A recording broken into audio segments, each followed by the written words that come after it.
একটা মাস আমি রহমত দেই, মাগফিরাত দেই, নাজাত দেই। এক একটা নেকিকে আমি 70 গুণ না, শুধু হাজার লক্ষ কোটি গুণ নেকি বাড়ায়া দেই। এত কিছু দিয়ে আমি চেয়েছি যেন আমার বান্দা জান্নাতি হয়, মুত্তাকি হয়। তুমি বান্দা কদর করো।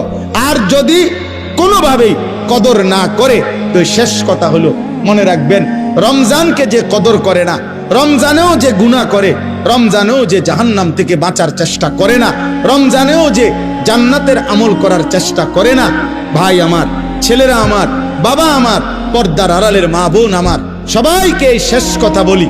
আল্লাহ রসুল বলছে, জিব্রাইল আইসা রমজানের শেষ দিন নবীজিকে আইসা বলে গেছে, ইয়া রাসূল আল্লাহ, এত বড় রমজান পেল, ইফতার, সাহারি, তারাবি, এতেকাফ, শবে কদর, প্রতি ঘন্টা মিনিটে এত মাফ নেওয়ার সুযোগ থাকার পরেও যেই নাফরমান জাহান্নাম থেকে বাঁচার চেষ্টা করে নাই, গুনাহ থেকে আল্লাহর কাছে মাফ নেয় নাই, জান্নাতের জরুর আশা পূর্ণ করতে পারে নাই, আমল করতে পারে নাই, খোদার কসম নবীজি বলছে, জিব্রাইল আইসা বলছে, ইয়া রাসূলুল্লাহ, এমন নাফরমানের উপরে আল্লাহর লানত, আল্লাহর লানত, লানত, লানত। নবী বলছে আমিন, আমিন। মানে নবী বলছে, হ জিব্রাইল, আমিও বললাম, আল্লাহ এমন লানত আপনি কবুল করেন এই নাফরমান উম্মতের উপরে, আমি নবীরও লানত, যা তোর রূপে খোদার লানত পড়ুক, যা। এত বড় রমজান তুই এখনো বিড়িয়ে খাস, এত বড় রমজান নাফরমান তুই আজও ওজনে কমে দে, তোর কিস্তি শেষ হয় না, সুদে শেষ হয় না, তোর নর্তকী দেখাই শেষ হয় না, তোর উলঙ্গ ছবি দেখাই শেষ হয় না, তোর জিনা ব্যভিচারে শেষ হয় না। তুই বেটি গত 11টা মাস বাজারে বাজারে ঘুরলা, এখনো রমজান, রমজান আইজও তোমার জুতা কিনা, থ্রি পিস কিনা শেষ হয় না, যা।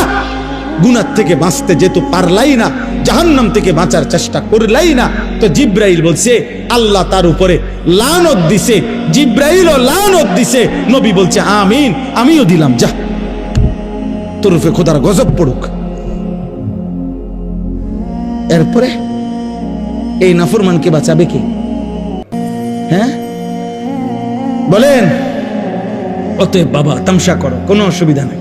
আমাদের সামনে মাহে রমজান, আমাদের সামনে মাহে রমজান। আল্লাহ তাআলা বলছে, ইয়া আইয়ুহাল্লাযীনা আমানু, হে ঈমানদারগণ, তোমরা আমার, পৃথিবীর আর কেউ শুনুক আর না শুনুক, মুমিন, তুমি বলতেছো তুমি মুমিন, তুমি বলছো তুমি মুসলমান, তোমার মুখ দিয়ে তো তুমি লা ইলাহা ইল্লাল্লাহ বলতেছো, তোমার মুখ দিয়ে তুমি মুহাম্মাদুর রাসূলুল্লাহ বলছো। অতএব আমি তোমার কাছে চাচ্ছি, কুতিবা আলাইকুমুস সিয়াম, তোমাদের জন্য আমি রোজাকে ফরজ করলাম, কামা কুতিবা আলাল্লাযীনা মিন ক্বাবলিকুম, তোমাদের পূর্ববর্তী ঈমানদারদের উপরেও আমি রোজা ফরজ করেছিলাম। কেন? লাআল্লাকুম তাত্তাকুন। আল্লাহ বলছে, গত 11 মাসে আমি চেয়েছি তোমাকে মুত্তাকি বানাইতে। আমি 11 মাস ধরে বলছি, ইত্তাকুল্লাহ, ইত্তাকুল্লাহ, ইত্তাকুল্লাহ, আল্লাহকে ভয় করো, আল্লাহকে ভয় করো, আল্লাহকে ভয় করো, আল্লাহকে ভয় করো। কিন্তু কোনো পাত্তা দিলা না বান্দা, কোনো পাত্তা দিলা না।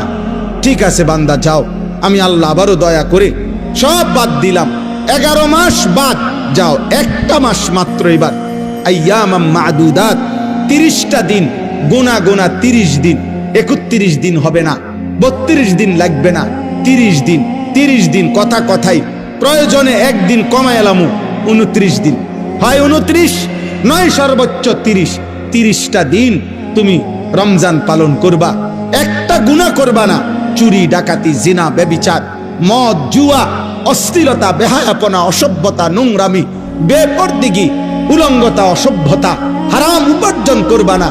আর জিকির করবা, তিলাওয়াত করবা, রোজা রাখবা, ইফতার করবা, সাহারি খাবা, তারাবি পড়বা, শেষ দশকে এতেকাফ করবা, শবে কদর তালাশ করবা, প্রতিদিন কাঁদবা, দোয়া করবা, মুনাজাত করবা, একটা মাস গুনে গুনে আমার ইবাদত আমলে কাটাইবা, গুনাহ থেকে বেঁচে থাকবা।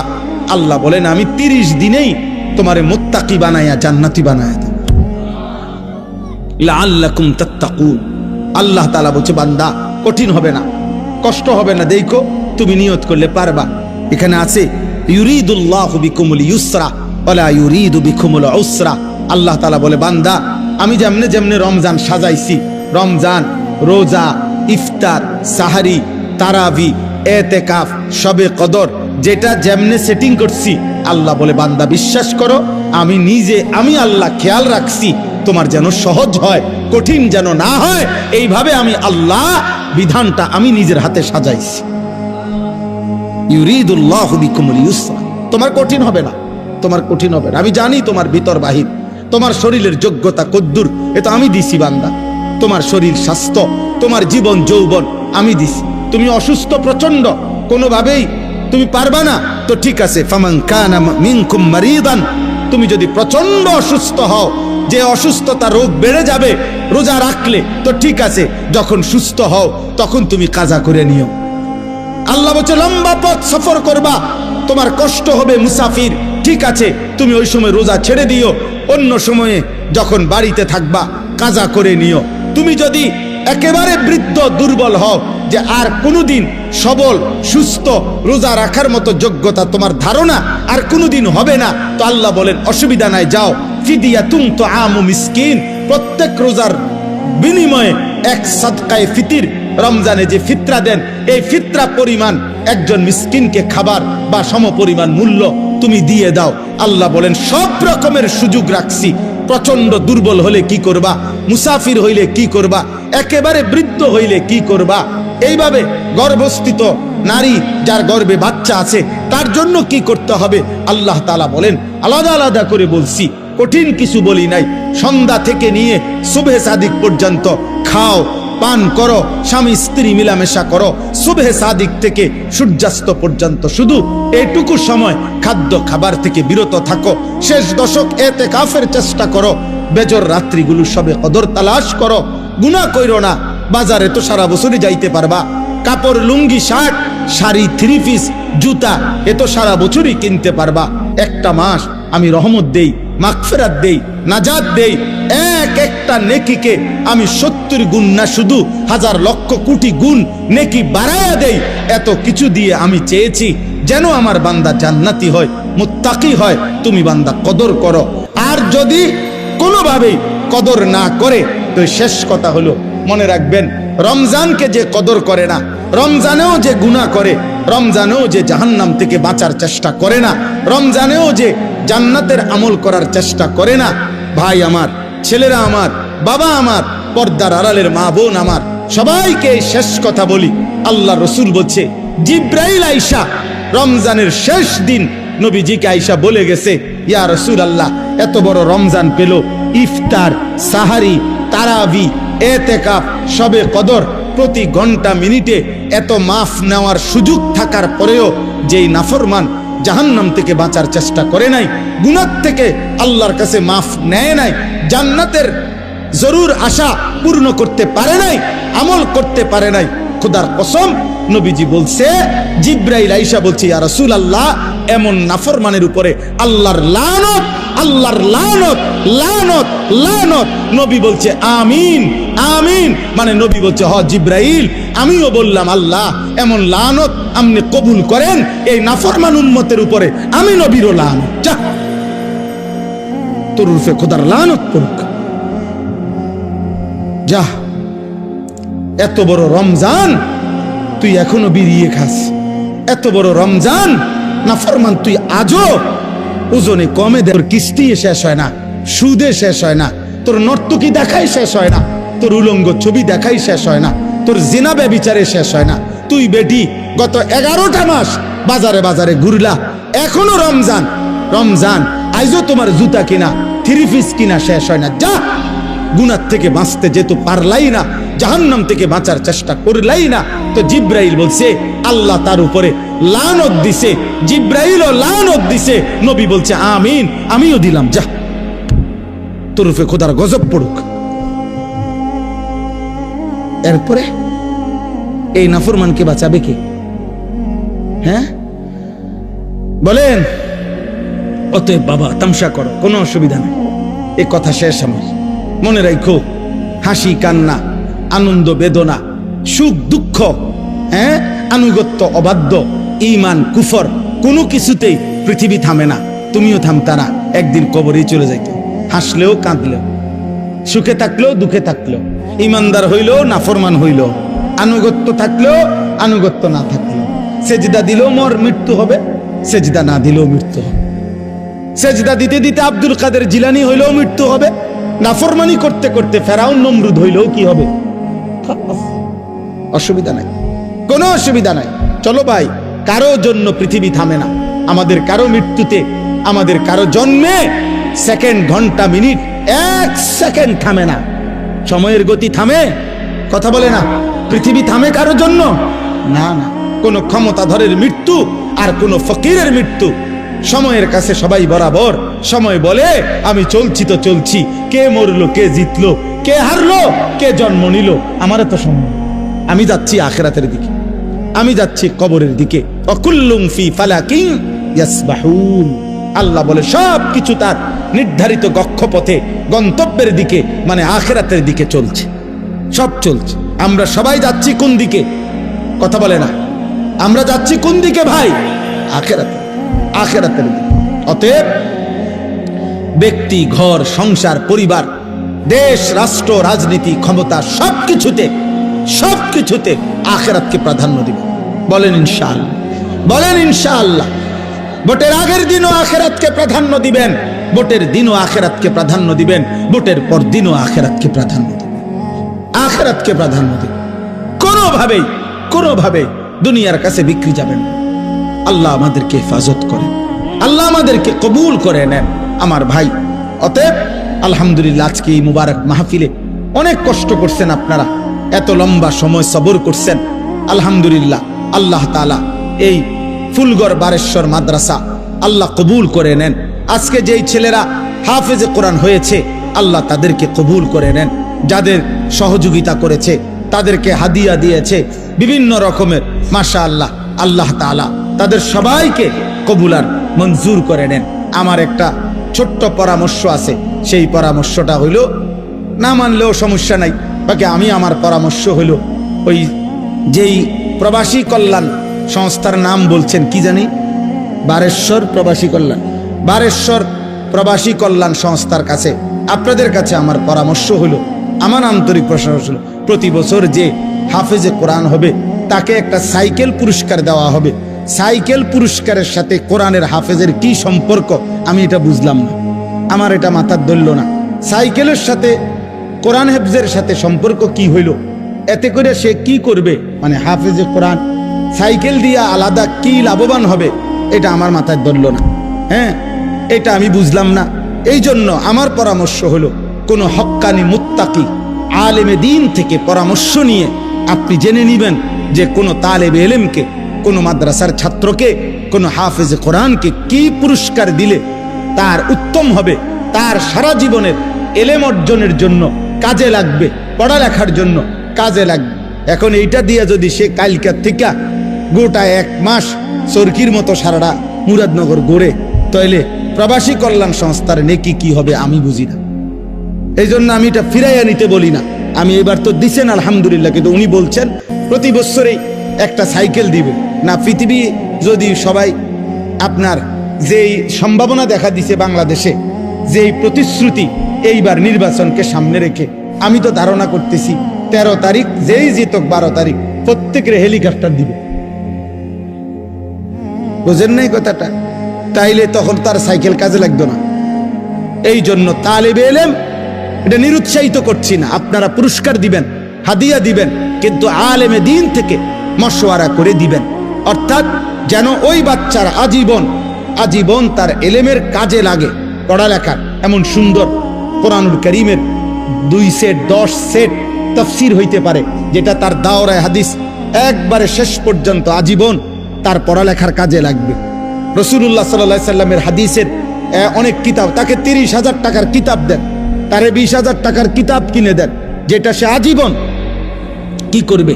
পড়ালেখা করবে। হ্যাঁ, আমার ছেলে হাফেজ হইয়া পুরস্কার পাইছে তাফসিরে তাওজিহুল কোরআন। তো আমি একদিন আমার বাসার এই তাফসির আমারও আছে, তা আমি আমার একটা খণ্ড পাচ্ছিলাম না, খুঁজেই পাচ্ছি না। 2-3 খণ্ড, আমার একটা খণ্ড আমি পাই না, ওই খণ্ডটাই তখন আমার দরকার। আমার ছেলে আমারে দৌড়াই এসে বলছে, আব্বু আমি যে পুরস্কার পাইছি এইটাই তো তাফসির, তাহলে আমি এটা খুলে দেই আমারটা। তাহলে হে, তার প্যাকেটিং করা ছিল, ওইখান থেকে খুইলা আমার এইটা দিছে আব্বু এটা, তাহলে আমি তখন পড়লাম। আমার অনেক কিতাব আমার সন্তান পড়ে, আমার সন্তানের কিতাবও আমি পড়ে আমার উপকার হয়েছে। কথা বুঝছেন না? এই জন্য আগামী দিনে আপনাদের কাছে অনুরোধ রইল, সাইকেল না বরং তার এলেমের সাথে কোরআন সুন্নাহর এলেম শিখবে এমন কিছু, যার দ্বারা এরকম কিছু হাদিয়া দিলে সেটা বেশি পরিমাণে হোক, ইনশাআল্লাহ এতে বরকত হবে। আপনারাও সাদকায়ে জারিয়ার সওয়াব পাইতে থাকবে। কিতাব অল্প দিনে কি হয়ে যায় না, নষ্ট হয়ে যায় না। প্রজন্মের পর প্রজন্ম কিতাব পড়ে। অনেক যারা সম্ভ্রান্ত ফ্যামিলি এমন আছে যাদের পারিবারিক পাঠশালায় আরে পারিবারিক কুতুবখানায় লাইব্রেরিতে 100 বছর আগের দাদা পূর্বপুরুষের কিতাব বই কি আছে আছে সাজানো আছে। তাইলে বোঝা গেল যে এটা ফায়দা আসবে, এটা দীর্ঘমেয়াদী হবে। আল্লাহ তাআলা আপনাদেরকে তৌফিক দেন। এই মাদ্রাসার সাথে যার যত সম্পৃক্ততা আছে আল্লাহ কবুল করেন। আল্লাহ আজকের এই মেহমান উপস্থিতি সবাইকে কবুল করেন। বিশেষ করে আমার প্রিয় বন্ধু মাওলানা সিরাজুল ইসলাম ভাইকেও আল্লাহ তাআলা ভরপুর কবুল করেন। ছোটবেলার আমরা ছাত্র জীবনের দোস্ত ছিল, আজ অনেক দিন পরে দেখা হয়েছে। আল্লাহ তাআলা তাকে সুস্থতার সাথে আফিয়তের সাথে মানুষের কল্যাণে খেদমত করার তৌফিক দান করেন, আমিন। পবিত্র কোরআনুল কারীমের 2 নম্বর পারা 2 নম্বর সূরা, সূরাটির নাম সূরায়ে বাকারা। এই সূরার 183 নম্বর আয়াত আমি তেলাওয়াত করেছি। এই ছেলে, তোমার কি সমস্যা বাবা? আরে এদিকে ফিরো, তুমি ওইদিকে ফিরে বসো। 183 নম্বর আয়াত সূরায়ে বাকারা। এই আয়াতটি আমি তেলাওয়াত করেছি মাহে রমজানকে সামনে রেখে। পবিত্র কোরআনুল কারীমের সূরায়ে বাকারার এখানে 5টা আয়াত, 183 থেকে 187, 183, 84, 85, 86, 87। এই মোট 5টি আয়াতে রমজান, রোজা এবং রমজানের সাথে প্রাসঙ্গিক শরীয়তের বিধিবিধান, আল্লাহর বিধিবিধান আল্লাহ তাআলা বিস্তারিত এখানে উল্লেখ করেছেন। আমাদের প্রিয় নবী সাল্লাল্লাহু আলাইহি ওয়াসাল্লামের একটা মোবারক কথা বলো না আব্বা, কথা বলো না। ছেলেরা তোমরা একজন আরেকজনকে বুঝায় বলো, ভাই কথা বলতে দিও না। যে কোনো ভাবে কথা থামে না তারা বাইর করে দাও, বাইরে ছেড়ে দিয়ে আসো, ধরে আলগি দিয়ে 4 জনে ধরে। আমি ব্যক্তিগতভাবে কোনো প্রার্থী না, আমার কোনো ভোটে কোনো আমি প্রার্থী না, অতএব আমি আগের থেকেই ব্যাপক জনসমর্থন কখনোই প্রত্যাশা করি না। কারণ আমার তো আর ভোটে দাঁড়াইছি না, কাজে আমি এত অনেক জনসমর্থন আমার দরকার এমন কিছু না। আমি একটা দিল থেকে সবসময় ভাবি আল্লাহর কথা একজনকে বললেও নেকি হয়, তার আমার নেকি দরকার, তো সেটা অল্প মানুষকে বললেও সমস্যা কি? কিন্তু গাফিল মানুষ, ফালতু মানুষ, অমনোযোগী মানুষকে 1000 বছর বললেও লাভ নাই। যেই কলস উল্টানো, যেই জগ উল্টানো, উল্টানো কলসিতে 1 সাগর পানি ঢাললেও এটা কোনোদিন পুড়বে না, কারণ এটা তো কলসটা কি উল্টা। নবী সাল্লাল্লাহু আলাইহি ওয়াসাল্লাম এটা হাদিসে বলছেন, কিছু মানুষের অন্তর উল্টানো কলসির মতো, কালকুজে মিরবাদান, উল্টানো কলসির মতো। নবীজি সাল্লাল্লাহু আলাইহি সাল্লাম বলছেন, মানে কলস উল্টানো, দিলটাও উল্টানো। এবং নবীজি বলছেন শুধু উল্টানো কলস না, বরং কলসির উল্টা পিঠে আল কাতরা দিয়া মাইখা দিছে, যাতে করে 1 ফোঁটা পানিও না জমে, পিছলা হয়। তো নবীজি সাল্লাল্লাহু আলাইহি সাল্লাম বলেছেন, কিছু নাফরমানের অন্তর আল্লাহর অবাধ্যতা করতে করতে তার দিল উল্টে যায়। ফলে একটা সময় হয় এমন, লা ইয়ারিফু মারুফান ওয়ালা ইউনকিরু মুনকার, তখন আর কখনোই পরবর্তীতে আল্লাহর গজব যখন হয়, তখন আর কখনোই তার ওই উল্টা অন্তরে কোনো নেক কাজকে নেক কাজ মনে হয় না, কোনো গুনার কাজকে গুনাই মনে হয়। এটা মানুষের জীবনের সবচেয়ে বড় দুর্ভাগ্য। কারণ এটুকু অনুভূতি যদি কারো চলে যায়, তো তার জীবনে আর কিছু থাকে না। কম বেশি ভুল পাপ দোষ ত্রুটি আমাদের সবার আছে, হুজুরেরও পাবলিকেরও, ফির সাহেবেরও মুরিদ সাহেবেরও।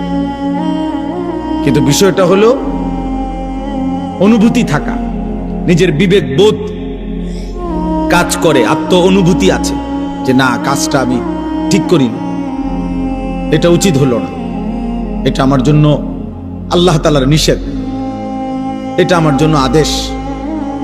এই যে এই বিবেক বোধ, পার্থক্য শক্তি, এটা যদি কমপক্ষে থাকে তো নিয়ামত, ধীরে ধীরে লোকটা বদলায়।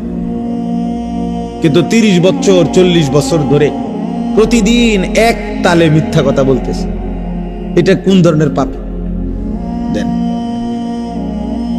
এক নিয়মে এক ঢঙ্গে মিথ্যাই বলতেছে। আজকে 40 বছর ধরে সুদ খায়, এটা কেমন সুদ করে? আজকে 60 বছর ধরে প্রতিদিন গালি দেয় এক তালে, এটা বেটার কথা বললেই নিয়ম গালিলেন। এক হাতে সিগারেট খাইতেছে, মুখে অকথ্য গালিগালাজ করতেছে, সামনে রঙিন টেলিভিশনে নাচ গান চলতেছে। মানে এটা যে গুনাহ, বছরের পর বছর তার বিবেকের মধ্যে এতটুকু অনুভূতিও নেই। এটা অনেক বড় লানত, অভিশাপ। এটা অনেক বড় দুর্ভাগ্য, বদনসিব, যে দিনের পর দিন, মাসের পর মাস গুনার পর গুনাহ, কিন্তু তার কখনো এটা অনুভূতিও হয় না। তার অনুভূতিও হয় না, তার শরীরে কোনো সৌদে নাই। ওই যে সর্দি মারাত্মক হইলে ঘ্রাণ শক্তি কমে যায়, তখন তার আর নাকে সুদ থাকে না। এই গুনাহ আর নাফরমানি যখন বেড়ে যায়, তো ধীরে ধীরে মানুষের উপরে যে মুসিবতটা আসে সেটা হলো আল্লাহর পক্ষ থেকে যেই আযাব আসে, সেই আযাব হলো আল্লাহ তাকে আত্মভোলা করে দেয়। ফাআনসাহুম আনফুসাহুম। এজন্য তাফসীরের মধ্যে আছে, কোন মানুষের উপরে দুনিয়াতে আল্লাহর সবচেয়ে বড় শাস্তি কি? দুনিয়াতে সবচেয়ে বড় শাস্তি, তাকে আল্লাহ আত্মভোলা করে দেয়, আপন ভোলা। অর্থাৎ সে আর কোনোভাবেই বোঝে না সে কে, তার উচিত কি, করণীয় কি। খাইতেছে, ঘুমাইতেছে, পেশাব করতেছে, পায়খানা করতেছে, ঘুমাইছে তো ঘুমাইতেছে, মুতে ধরছে তো একখান দিয়ে মুতে দিছে। এটা কি রাস্তা? এখানে মানুষ চলাফেরা করে কিনা, কেউ দেখলে কি মনে করে? কোনো কিছু। হালালও খায়, হারামও খায়, গালিও দেয়, সালামও দেয়, মদও খায়, মধুও খায়, মাকেও দেখে, বোনকেও দেখে, আবার মোবাইলে টেলিভিশনে নর্তকীও দেখে, আপন স্ত্রীও দেখে, উলঙ্গ ছবিও দেখে। মানে পার্থক্য নেই তার ভিতরে, আর এই অনুভূতিটুকু কাজ করে না। সবকিছুই তার কাছে বরাবর। কষ্ট করে কামাই করে পয়সাও নেয়, সুদের টাকাও নেয়, কিস্তিও নেয়, সব মিলাইয়া 30,000, মিলে জিল্লে 12 লাখ টাকা পয়সা কেমনে মিলাইছেন? এই এমনি এমনি।